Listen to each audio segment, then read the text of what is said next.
ஈழத்தின் உறுதியும் தனித்துவம் மிக்க பேராளுமையான பவள விழா நாயகி கலாபூஷணம் திருமதி கோகிலா மகேந்திரன் ஈழத்தின் நவீன பெண் எழுத்தாளர்களுள் தவிர்க்க முடியாதவர். எழுத்தாளர்களாக அறியப்பட்ட இவர் உளவள ஆலோசகர், நாடகவியலாளர், சமூக ஆர்வலர் என பன்முகத்தன்மை கொண்டவர். இவர் ஆசிரியராக பணியை தொடங்கி வலய கல்வி பணிப்பாளராக உயர்ந்த பணிநிலையில் இருந்து ஓய்வு பெற்றிருந்தாலும் 75 வயதிலும் சமூக மாற்றத்திற்காக இயங்கி வரும் ஒரு பெண்மணி.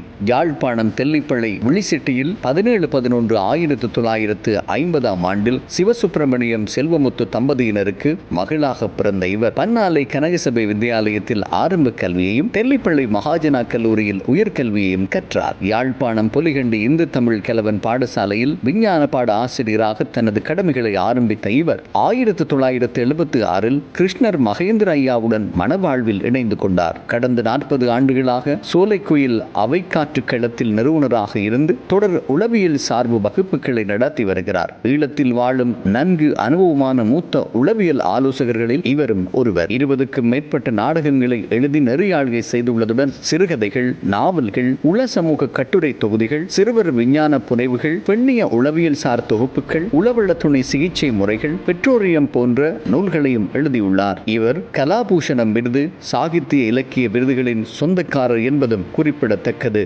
இவ்வாறானவருக்கு டான் தமிழொலி தனது 25வது ஆண்டு நிறைவில் மதிப்பளிப்பதையிட்டு பேருவகை கொள்கிறது.